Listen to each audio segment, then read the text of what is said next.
Blood में जब toxic materials kidney से छलकते नहीं है तो ब्लड को गाढ़ा करके उसी के साथ चलते हैं, लेकिन ब्लड की चाल बहुत धीमी हो जाती है, जिससे कि ब्लड प्रेशर वगैरह का मामला हो सकता है और हार्ट पे भी जोर पड़ता है।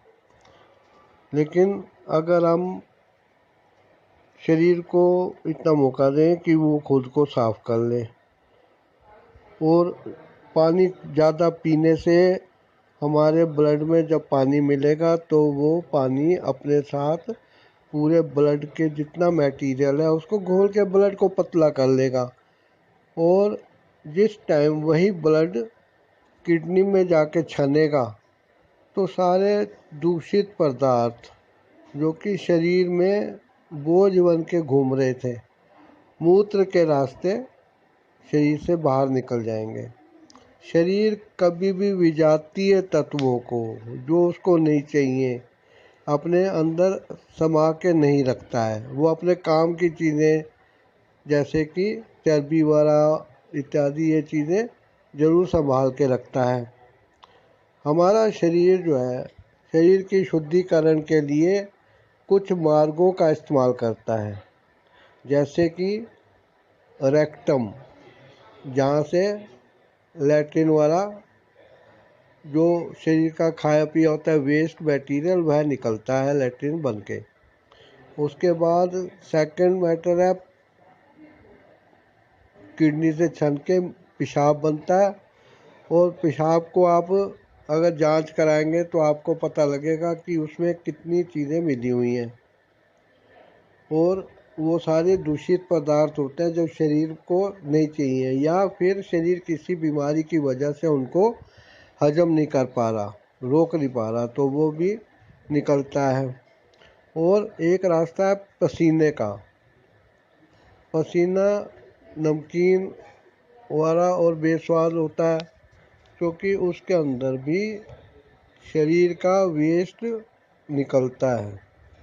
अगर शरीर की त्वचा से छेद बंद हो जाए और पसीना निकले तो फोड़े फुंसी हो जाते हैं, एक्जिमा वाला और कई चीज़ें हो जाती हैं, रैशेज हो जाती हैं।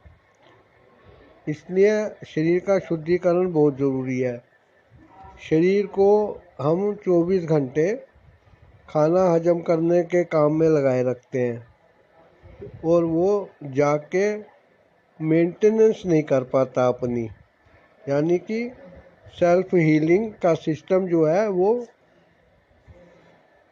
एक तरफ पड़ा रह जाता है और हम एलोपैथी की दवाइयाँ डॉक्टर और हॉस्पिटल के चक्कर में अपने बैंक बैलेंस जेबें और घर खाली करते रहते हैं।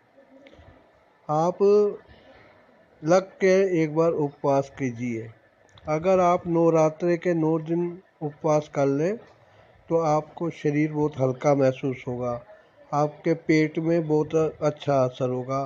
जो बॉडी की पावर खाने को पचाने में, आंतों को चलाने में लग रही थी, अब वो शरीर के शुद्धिकरण के लिए काम करेगी और शरीर के अंदर जितना वेस्ट मटेरियल पेट और आंतों में है डाइजेशन पावर उस पर काम करेगी और वो शरीर से बाहर निकलने लायक हो जाएगा। याद रखिए, अगर कब्जी रहती है तो शुगर के पेशेंट का ब्लड लेवल बहुत हाई रहता है। अगर उसको एनीमा दे दो या पेट साफ करने की दवाई दे दो और 3-4 दिन तक वो लगातार दस्त करके खुद को साफ करे तो देखिए उसकी शुगर बहुत कम आएगी, क्योंकि जो खाएगा उसी की शुगर बनेगी और जो पुराना सड़ा हुआ सामान अंदर पड़ा है वह भी तो खाया पिया जो है कार्बोहाइड्रेट को ब्लड में मिलाएगा ग्लूकोज के रूप में और पैनक्रियास काम नहीं करती है तो शुगर लेवल बढ़ जाता है। आप जैसे ही उपवास करके खूब पानी पिएंगे तो आपका शरीर जो है बिल्कुल शुद्ध हो जाएगा, आप कई बीमारियों से निजात पा जाएंगे। इसको करके देखिए। आपका फ़ायदा इसी में होगा, क्योंकि अगर एक दो बार खाना ना खाया जाए, पानी ना पिया जाए तो कुछ नहीं होता। सांस रोकने को मैं नहीं कह रहा, क्योंकि सांस लिए बिना तो कितनी बार पलकें आप झपकाएंगे इसकी गिनती करना भी मुश्किल है। ठीक है जी। आप खाना मत खाइए, आपके शरीर को कुछ नहीं होगा। आपके शरीर के अंदर पहले से ही कुछ दिनों का खाना और ये मटेरियल रिजर्व रहता है, और शरीर अपनी पूर्ति ज़रूरत की उसी से करता रहता है। और जब शरीर को अपना तोड़ फोड़ ठीक करने का टाइम मिलेगा तो वो खुद को ठीक कर लेगा। हमारे अंदर भी ये पावर है, जैसे जानवरों में छिपकली की पूंछ उगाती है, वो आती है, ये स्टेम सेल है। लेकिन हम लोग उसका उपयोग करने का शरीर को समय ही नहीं देते। शरीर एक ऑटोमेटिक मशीन है, ठीक है। अगर वो ऑटोमेटिक ना होती और इंसान के हाथ में होती तो इंसान की नस्ल शायद इस धरती से हजारों साल पहले ही उठ गई होती।